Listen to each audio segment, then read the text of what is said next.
જ્યારે નોટબંધી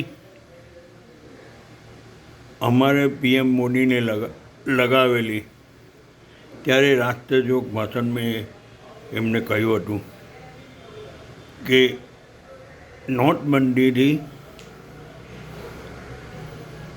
54 की भी किंमत होगी, એટલે 4 આનાની પણ કિંમત થશે। 4 આનાની કિંમત તો થઈ નહીં, પરંતુ કોઈ પણ વસ્તુ જરા મોંઘી હોય તે લેવા જાય ત્યારે 4 રૂપિયા સામેવાળો નથી લેતો, પૂરો રાઉન્ડ ફિગરમાં લઈ લે છે। એ કહેવાનો મતલબ એ કે નોટબંધી આવી તે પહેલાં 1 રૂપિયો વધારે હોય એટલે આપણે 9 રૂપિયાનો સામાન લીધો હોય ને 1 રૂપિયો સામેવાળો આપવાનો હોય તો આપણે એક પાર્લેજીનું પેકેટ આપી દેતા હતા। એટલે આ વસ્તુ ત્યારે જ શક્ય થઈ શકે કે તે વખતે મોદીએ કહ્યું હતું કે 12 લાખની કાર લેવાવાળા 25 લાખથી ઉપર છે કે એ બહુ મને હજી યાદ નથી, પણ એમની વાત પણ બહુ સરસ હતી।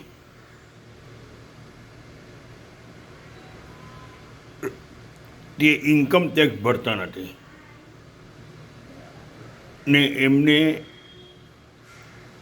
આ નોટબંધી લાવી હતી ઇન્કમ ટેક્સ ભરવા માટે। અને નાના જે અમારા જે 1 રૂપિયો 2 રૂપિયા 3 રૂપિયા 4 રૂપિયા એની કિંમત રહે એના માટે। પણ આજે જે કાયદામાં જોગવાઈ છે તે વસ્તુ ઇન્કમ ટેક્સમાં પણ એક વસ્તુની જોગવાઈ હોવી જરૂરી છે કે તમે 10 લાખ સુધીની કાર લો તો તમારે 5 વર્ષના ઇન્કમ ટેક્સ એડવાન્સમાં ભરવો પડે। એટલે તમે જો ઇન્કમ ટેક્સ ભરતા નહીં હોય તો તમે 5 વર્ષના ઇન્કમ ટેક્સ કમસે કમ 2,500 10 યા 12ની જો નાની ગાડી હોય તો 2,500 એટલે 12,500 રૂપિયા ઇન્કમ ટેક્સ તરીકે ભરી દેવો જોઈએ। એવી રીતની જોગવાઈ થવી જોઈએ।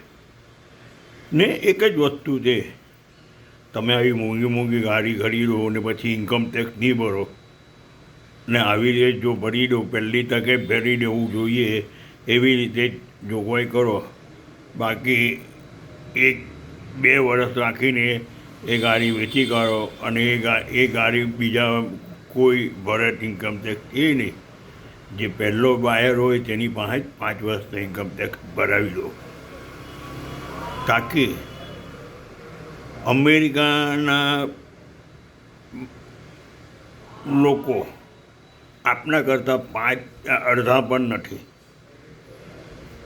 પરંતુ અમેરિકા 1 નંબરની આજે પાવરફુલ વિશ્વમાં દેશ છે।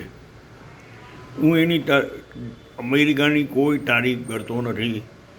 અમેરિકા એટલે 1 નંબરનું અમારા ગુજરાતીઓ માટે દુશ્મન છે, ગુજરાતીઓ માટે। કેમ કે નરેન્દ્રભાઈ મોદીને આંતરરાષ્ટ્રીય આતંકવાદી એમને ઘોષિત કરેલા હતા। બસ